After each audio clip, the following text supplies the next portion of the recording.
Hari ni aku boring dekat Brunei. Aku nak pergi dive 3 dive spot. Arun's Wreck, Bubbles Reef dan juga Little Mount. 1 wreck, 2 macro dive.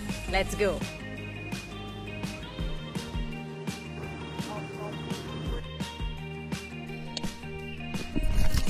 First dive aku hari ni dekat Arun Wreck. Arun Wreck ni ialah sebuah kapal industri offshore yang tenggelam. Sekarang dah jadi kondominium ikan. Hampir seluruh struktur kapal ni diliputi piece of coral, sponge dan ikan-ikan kecil. School of fish pun banyak.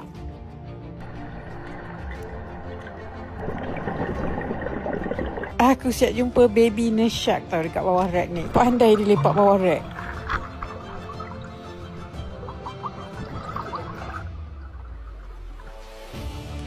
Okey, jom cari benda-benda makro dekat sini.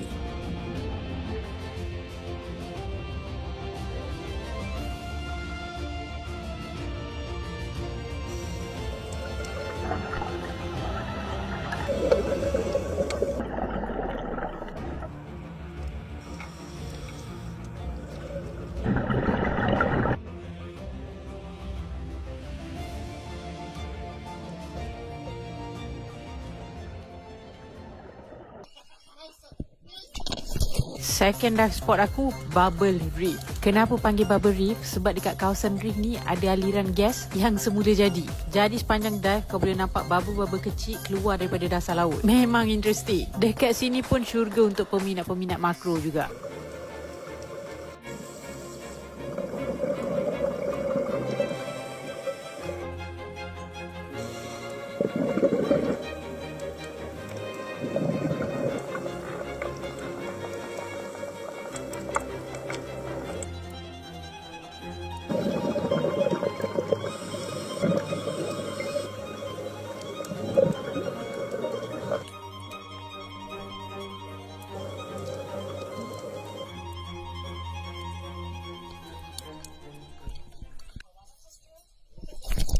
Last dive spot aku hari ni, Little Mount. Reef side ni memang lawa, serius. Nama dia Little Mount sebab struktur reef dia naik dari dasar laut. Macam bukit atau gunung kecil dekat tengah laut. Struktur dia memang jauh berbeza dengan reef biasa. Dekat bahagian puncak reef ni banyak ikan berkumpul. Memang vibrant dan sangat lawa. Syurga untuk macro divers juga.